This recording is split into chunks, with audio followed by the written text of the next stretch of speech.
problem was, as I evolved professionally and there were certain things coming down the pipeline like ERX, EMR, ICD-10, every time I recertified with the NHA, I felt like the coursework that they were giving me was not on par with the evolution of the industry.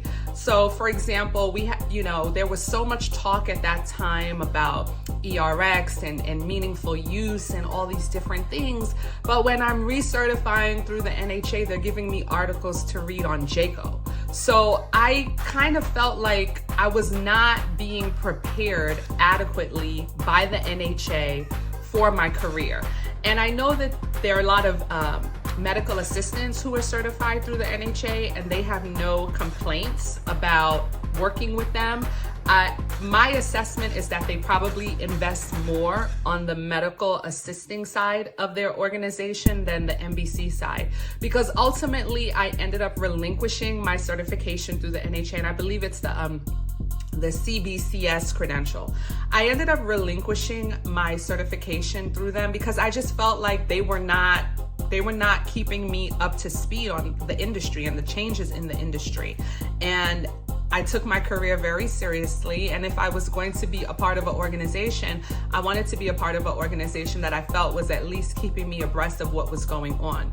So during my transition from the NHA, I became a member of AHIMA. And that's what actually helped me compare what I was getting from the NHA to what AHIMA was giving me.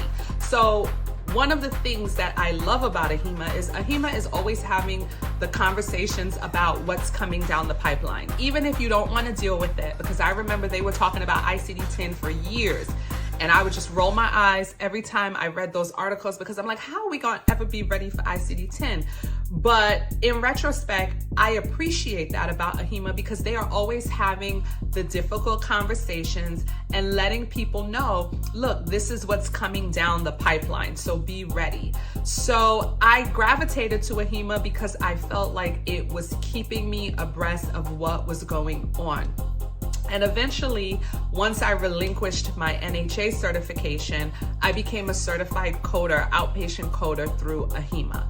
And I've been a member since 2007. I've been certified, and I got certified, I think, in 2016, 2018, but I've been with them ever since. And I really value the fact that they are constantly on the cutting edge of what is going on in healthcare.